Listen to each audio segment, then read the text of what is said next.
I'm Azuz for CNN 10. We're glad you're watching today. This show is centered on an in-depth report that concerns child labor, a large African country, and the element of cobalt. We're explaining how all those things are tied together. First, the issue of child labor. The United Nations defines this as work done by children that puts them in danger or at a disadvantage. It might include slavery. It might include employing children who are too young to do a certain kind of work.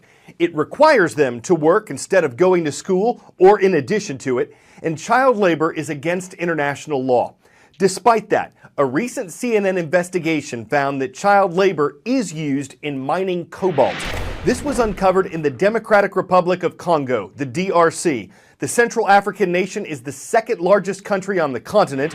It's home to about half of the cobalt in the world, and in recent decades, the DRC has struggled with instability and conflict that may factor into why some of the cobalt that comes from there is mined from children. Cobalt is a metallic element, atomic number 27 on the periodic table. It's used to make everything from paint and jet engines to steel, from glass and tile to batteries, especially the rechargeable kind.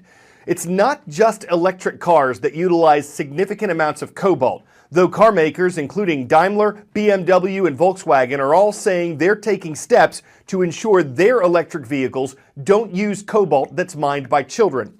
Still, as CNN reporter Nem El-Bahr found, it's hard to know for sure, at least in the DRC, what's mined by children and what isn't. Christian and his friends are digging 20 meters down, taking turns at 24-hour shifts. There's no light and little oxygen, but what they bring up is precious. This is the start of a supply chain leading all the way from this makeshift mine to your luxury battery-powered car. The sacks are full of cobalt ore, a crucial component in lithium-ion batteries, set to power the coming green energy revolution. But at what cost? There is growing evidence that the cobalt supply chain uses child labor. Companies say they're working hard to verify the source of all their hand-mined, artisanal cobalt, but that it's a difficult task. We're here to follow the supply chain and see if we can do it for them. Before we set out, even the local governor warns us to expect to see children at work. We arrive at the Musonoi River mine, where the cobalt ore is washed to grind it down. Although we've been given permission to film here, as soon as they see us, officials begin to scare the children away. Not all of them, though, are fast enough. Some work on. One young boy staggers under his load. His friend sees the camera, and he drops his sack. They've clearly been warned. A mining ministry official spots this boy carrying cobalt has been captured by our cameras. His response is brutal. Later, we ask him why he struck the child. He refused to answer.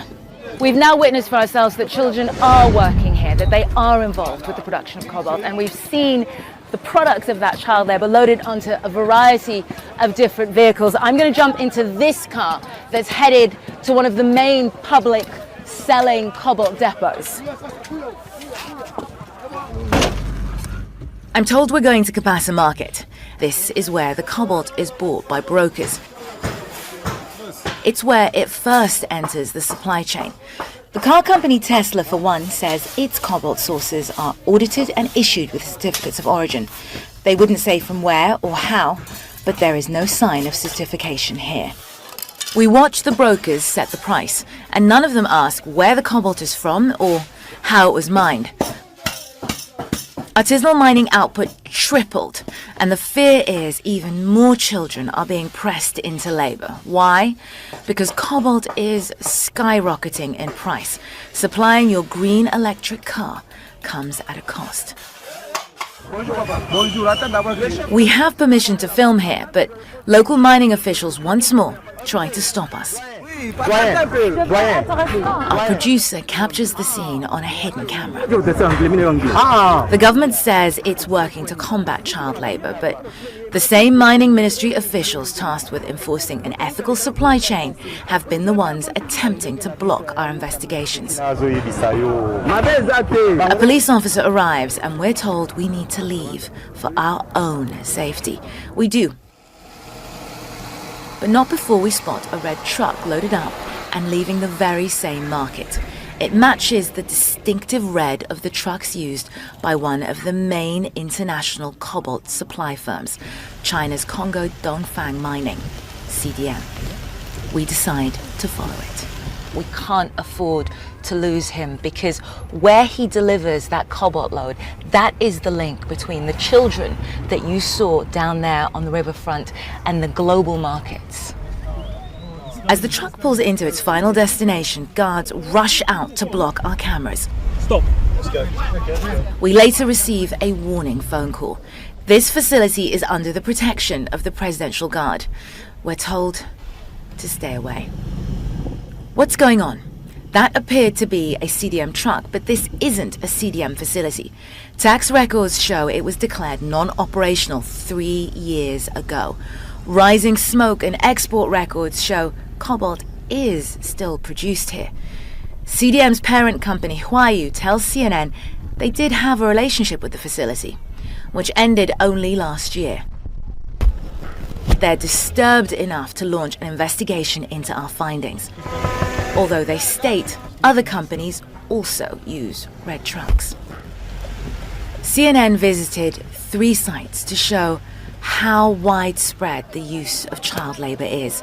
At this mine, in spite of our permissions, we eventually had to resort to filming undercover to capture the children.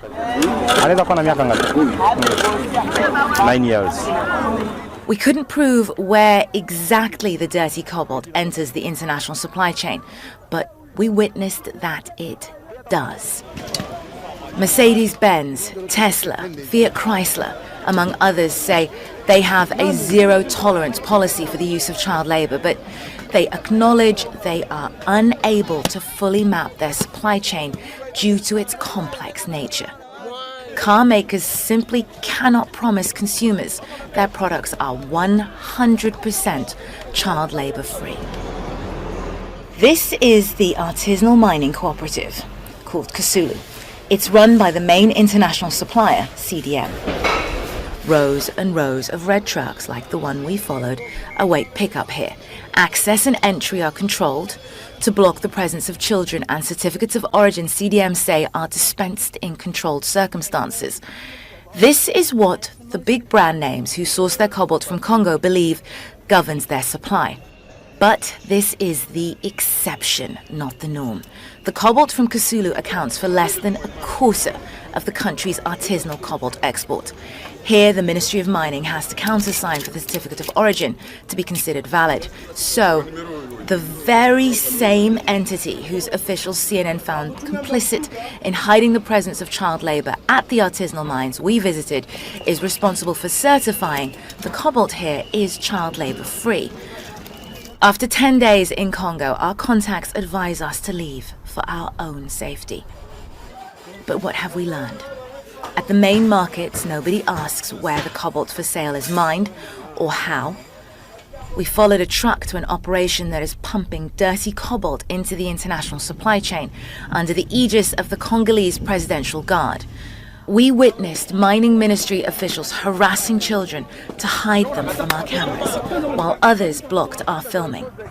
All employed by the same Congolese authority car makers entrust to issue this certification. But from what we've witnessed, it's clear no manufacturer can fully assure you that your electric car is truly ethical. And as demand for essential cobalt soars, it's children like this little boy who are paying the real price. Nemel Barer, CNN, Kolwezi, the Democratic Republic of Congo.